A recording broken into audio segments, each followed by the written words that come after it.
Okay, so here is the agenda for this is going to be the first of two sessions for the third working committee meeting. First, we'll start with a progress update on the plan, and we'll then move into review of the second public meeting survey data.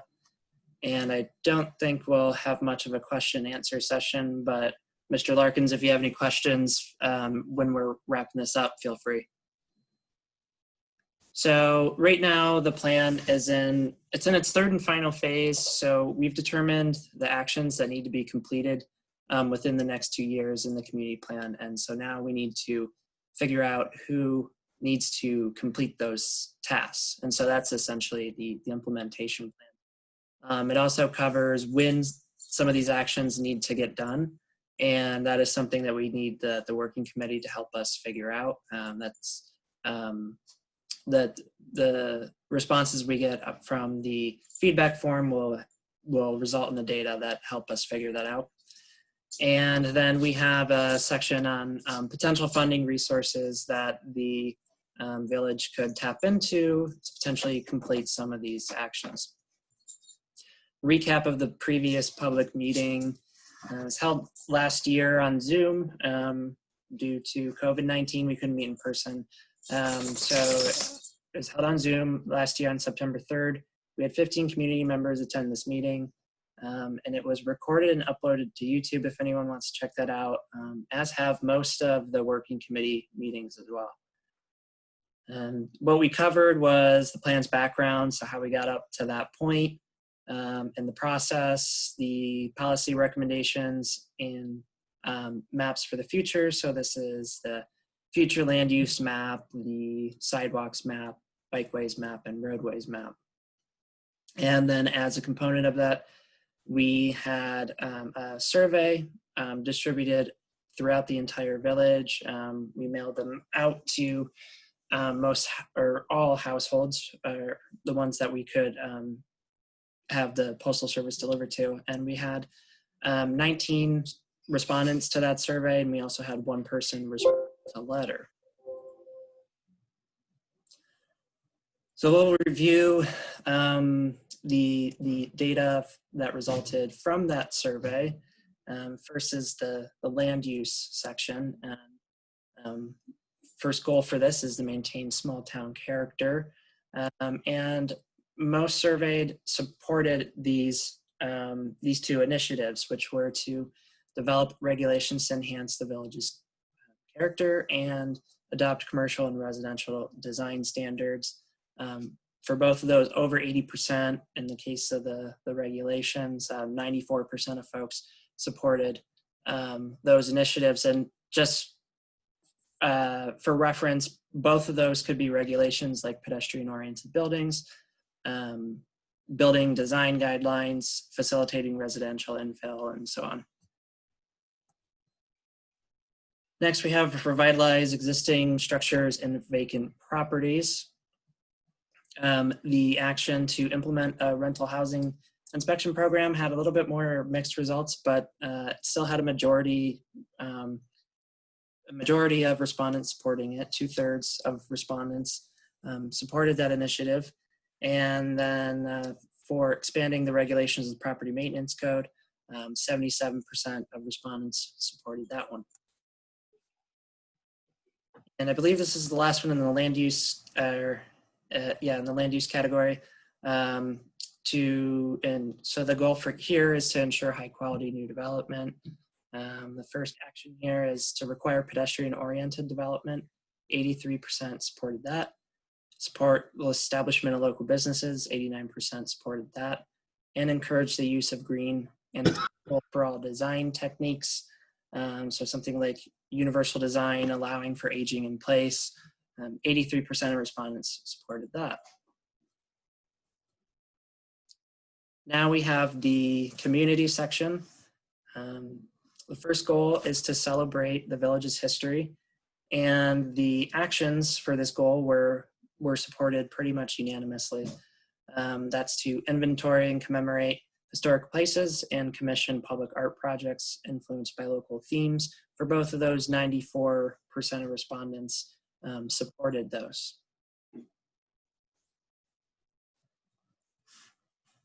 The next goal is for communities to improve the village's overall appearance. 94% of respondents supported initiating a vacant lot improvement program, and 88% of respondents supported enhancing high visibility locations with landscaping. So high visibility location would be like Broadway, and landscaping could be like street trees or something of that nature. Now we have 4 actions for the goal to support a sustainable local food system.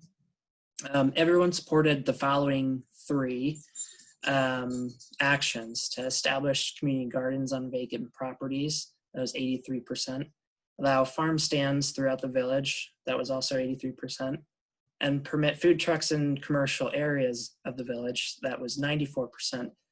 However, there was one action that was proposed that did not have majority support from the respondents, and that was to allow raising of small livestock.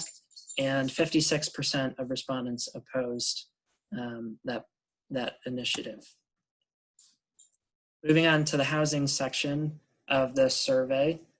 First goal is to support land use and building policies that encourage aging in place and sustainable housing. And so one way to do this is to enable the construction of a variety of types of housing for all ages. 89% supported that. And for the more sustainability-oriented piece, support the use of renewable energy, particularly solar panels. 81% supported that. Solar panels are specifically called out just because residential solar installation would probably be the predominant investment in the village, just because most renewable energy facilities require a lot of land area. Next, we have encourage infill housing on vacant land zoned residential. First action for that is to expand the creation of owner-occupied homes. 88% supported that. And next is to allow residential development on smaller lots. A little bit more contentious, but we still had a majority in support at 65%, so nearly 2/3.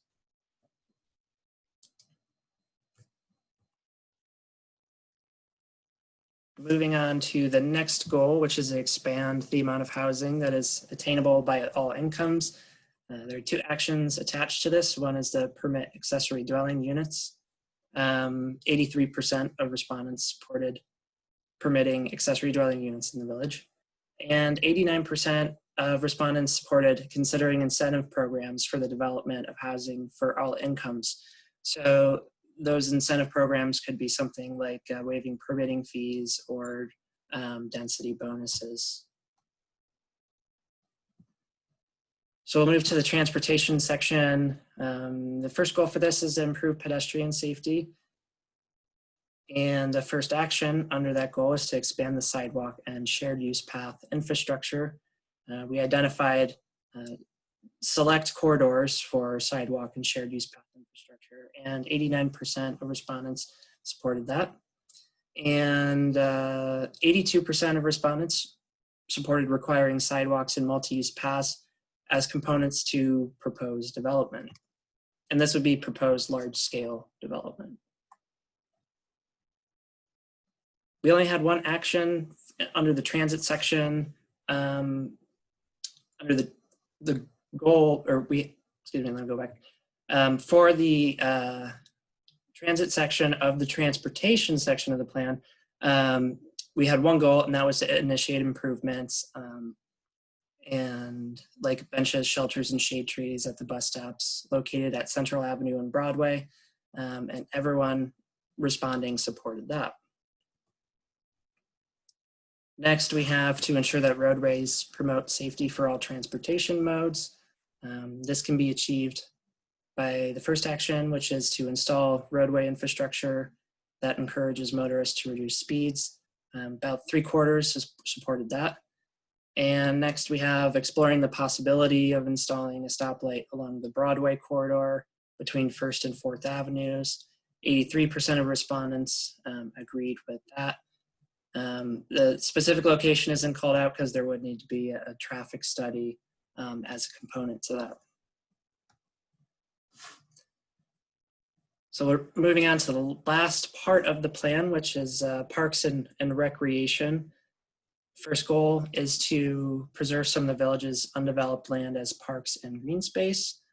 There is a large undeveloped forested parcel in southwest Urbancrest that was proposed to be preserved as a natural space. 89% of respondents supported this. Now, this does come with the caveat that to do so, the property owner would need to consent and be compensated for that. And also, adoption of this plan would not change how that property owner currently uses that property. And the same applies for this next one as well, which is to establish park space on the vacant parcels along Augusta Street next to the railroad tracks. And everyone surveyed supported that one. Next, we have create more opportunities for walking and biking. Everyone surveyed would like to see bikeway infrastructure that spans the village, including shared use trails and shared signed roadways. And then 89% of those surveyed would like to see the village install bike racks at at public locations. And then 78% of folks would like to see bike racks required with new or substantially modified developments. So that's all we have for the actions. And then we did have a series of questions on changes from the village's current zoning districts to the proposed future land use map that we've included in your packets and in the plan. So the first major area of change was along the Broadway corridor. And 94% of respondents would like to see Urbancrest Broadway frontage, so that's the land directly up on Broadway, reserved for commercial purposes. Then leading back from this area, it was proposed to have interspersed commercial and residential uses on separate parcels. So it's not mixed use, it's side-by-side uses where you could have, let's say, a duplex next to a commercial use. And so 82% of respondents supported that. And then leading back to the area along to the railroad tracks, it was proposed to scale the use intensity down, so limit the commercial uses and make it more residential in character, but still having a little bit of density in that area. And so 83% of respondents supported that. Next, we'll move further into the interior residential area of the village.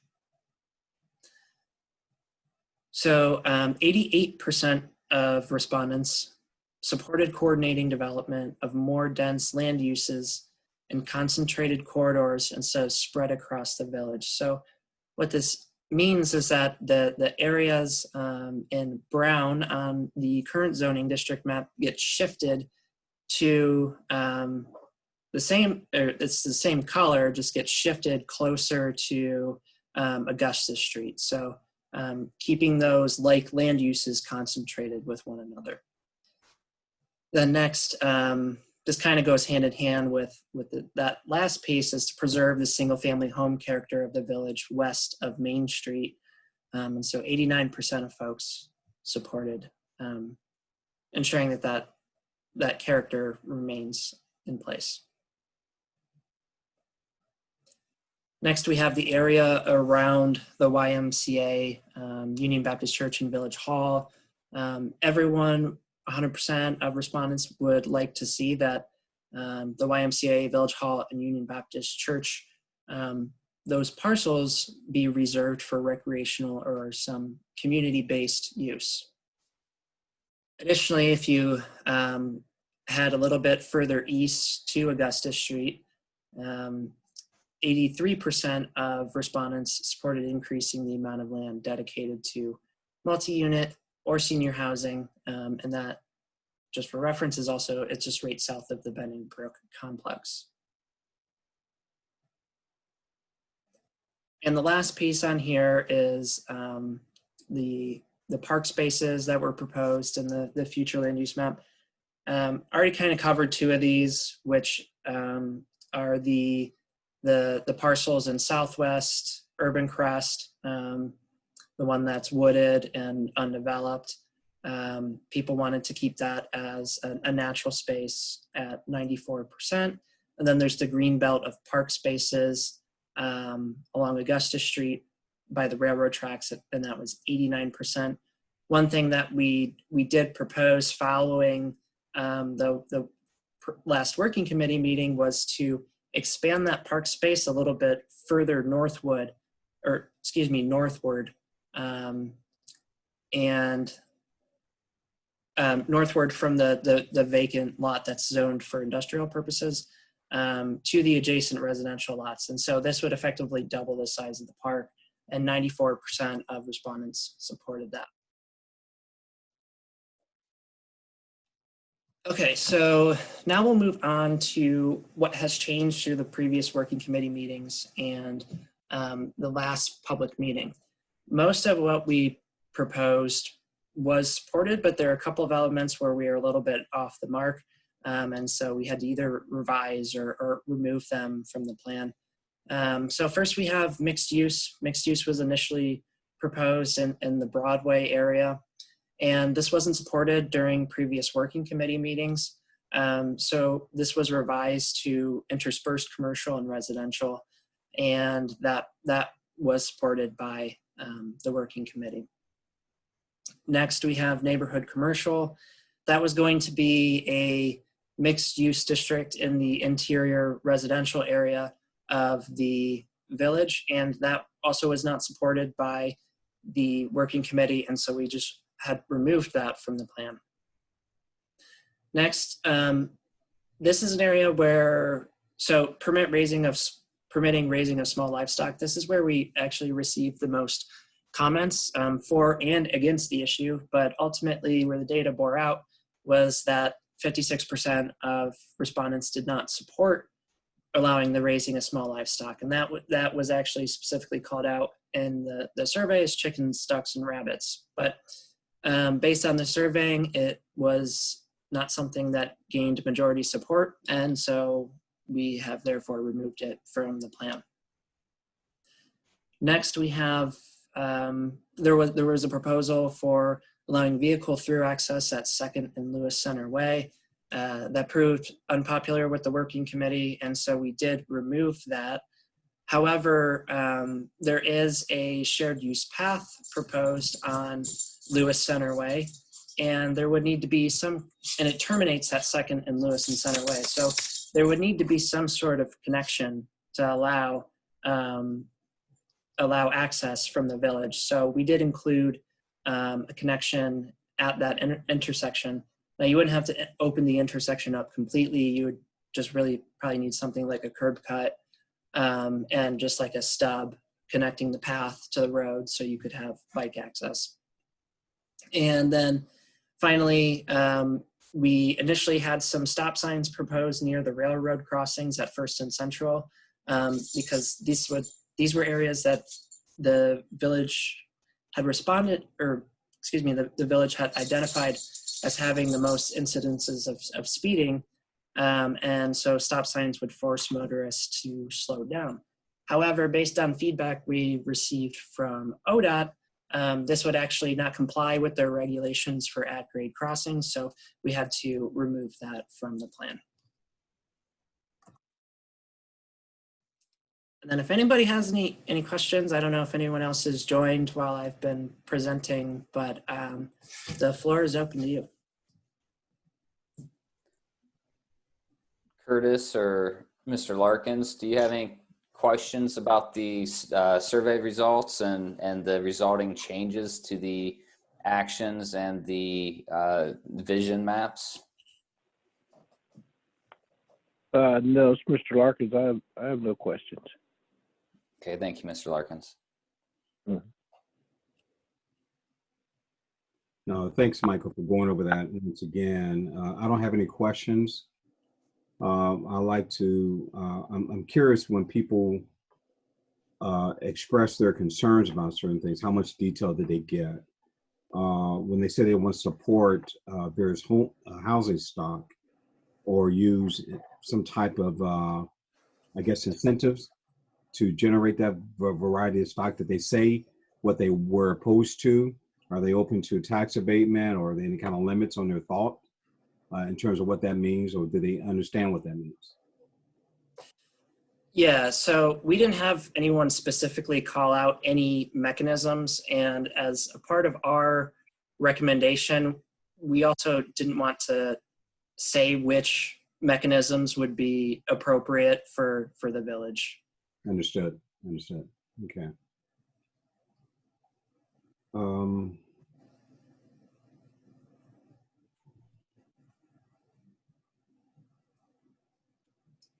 what are you, just curious, we're working with the village on creating housing opportunity there. And we've talked to a number of different folks. We continue to talk to property owners about what they'd like to see. And there's great opportunities for additional housing development. Mhm. And what people recommended on some of those sites are more green space. How does that, is that a conflict point at some point in time when a decision needs to be made on whether it's housing or whether it's green space? And how would you guide the residents in that kind of discussion? Do you mean green space in general, or green space on those lots? I think he's meaning that residents are informing them that they would rather have sites be green space as opposed to developed with residential units. Is that right, Curtis? I'm sorry, Matt. What happened is I froze again, so I didn't hear you guys. I didn't hear your response. My apologies. No, that's all right. Is the concern you're hearing from folks that they just want to see existing vacant lots remain vacant lots and basically open space, green space? Not necessarily. I think large areas of vacant land, they want to see green space. And the smaller parcels obviously would lend itself more conducive to be more conducive to housing. But the area that we identified in the southwest part of the village, I think there's somewhat description of using it for green space, and the owner is interested in redeveloping it.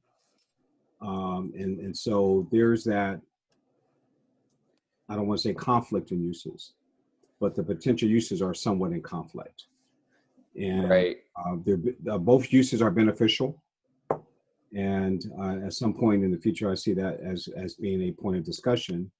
And obviously, we're supporting the village in whatever they want to do. But Yeah, so and that gets into, I mean, kind of the purpose and intent of a community plan is to, collect the community's ideas and visions for the future of how they want the community to look.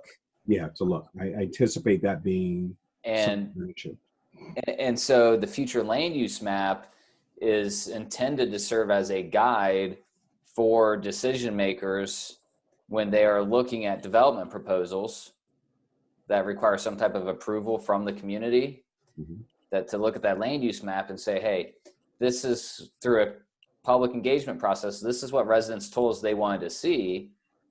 Does your project keep with or not keep with that plan? I mean, there's the land use map is not a regulatory document.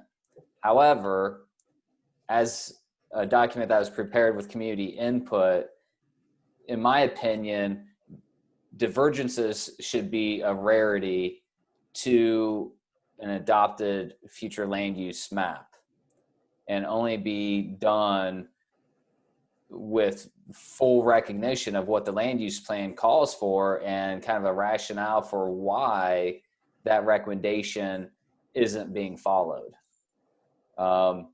Because what happens is you will begin, if a community diverges too frequently from an adopted policy document, that says, hey, we recommend this, but then it's not carried through, people lose faith in the whole planning process and they won't engage in planning processes in the future. So we knew that this area in the southwest part of the community was going to be potentially problematic. I mean, say half of it's zoned for industrial, the other half is low density residential zoning. You have a property owner that has wanted to see development there, or a couple of property owners have wanted to see development there, and obviously with a recommendation of having that as open space recreation area, they're not just going to give away and donate their land to the village for open space.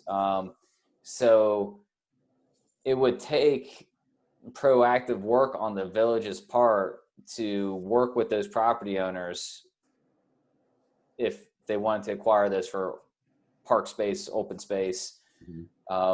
If the village doesn't have any desire to pursue that, then I quite honestly think we need to go back to the drawing board a little bit about that land use recommendation.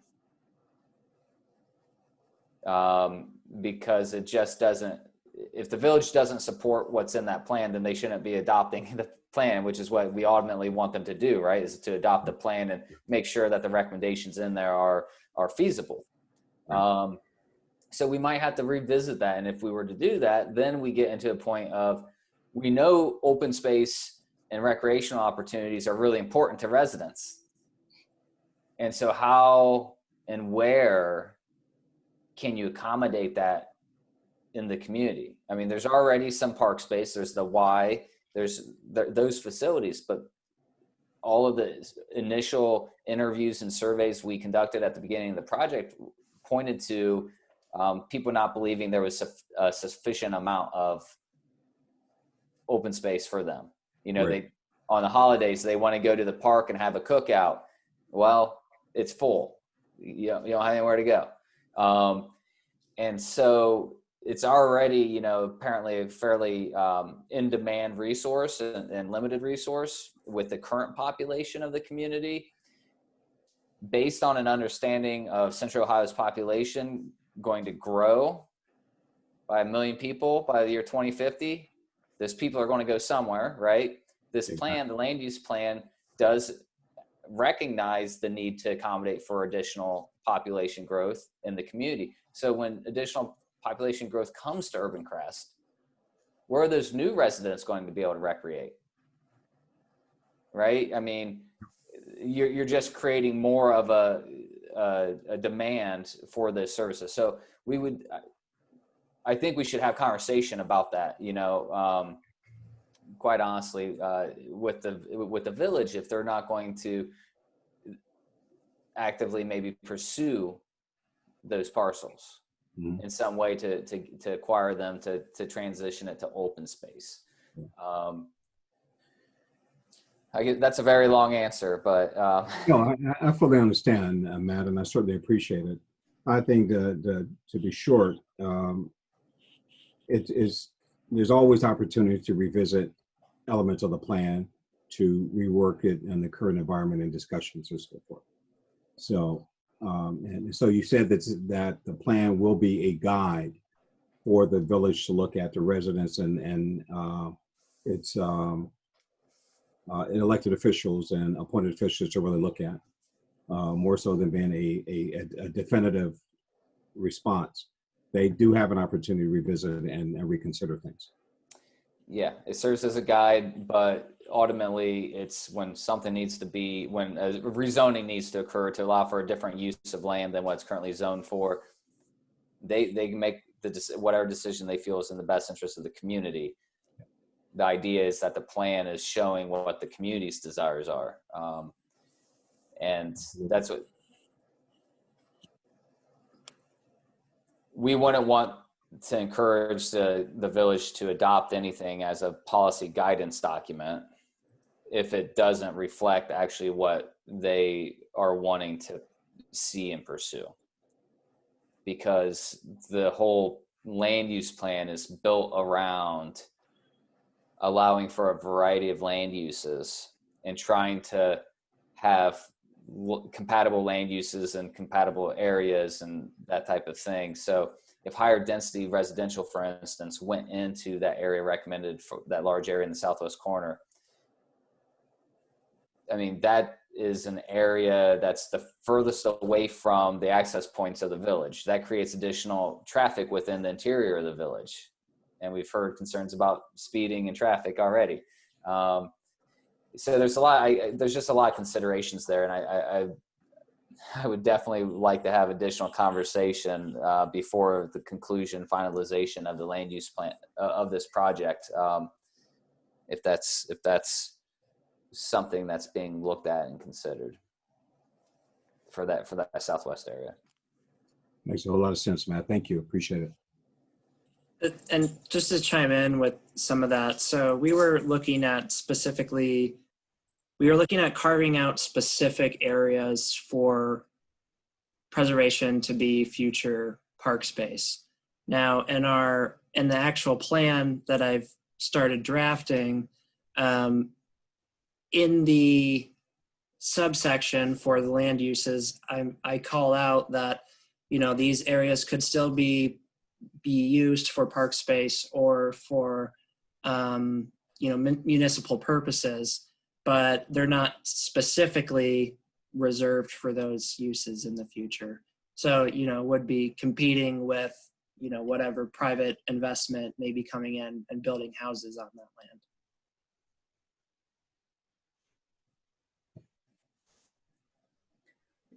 Related to that southwest area, still is also the idea that if there was a proposal to develop that area, is there a manner by which it could be developed and incorporate in the development some type of community green space, open space?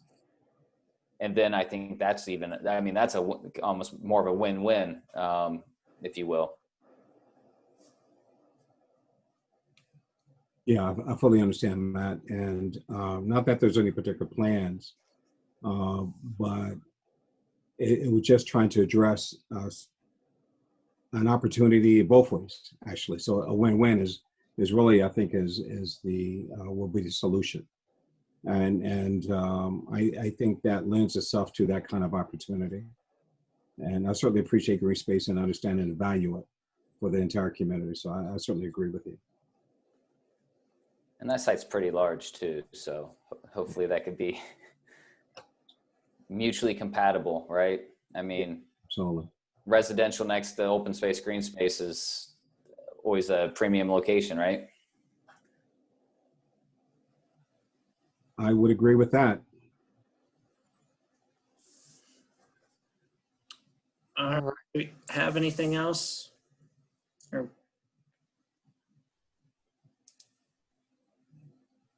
So, hearing no other comments. So tomorrow we're going to have I'm going to try to contact everyone, and if a lot of people are not able to make it, then I think we'll probably just have to schedule a different date. But hopefully that's not the case, and so we're going to plan on 6 o'clock tomorrow night, another hour and a half long meeting, and this will be the actual implementation plan and how to use the funding resources section.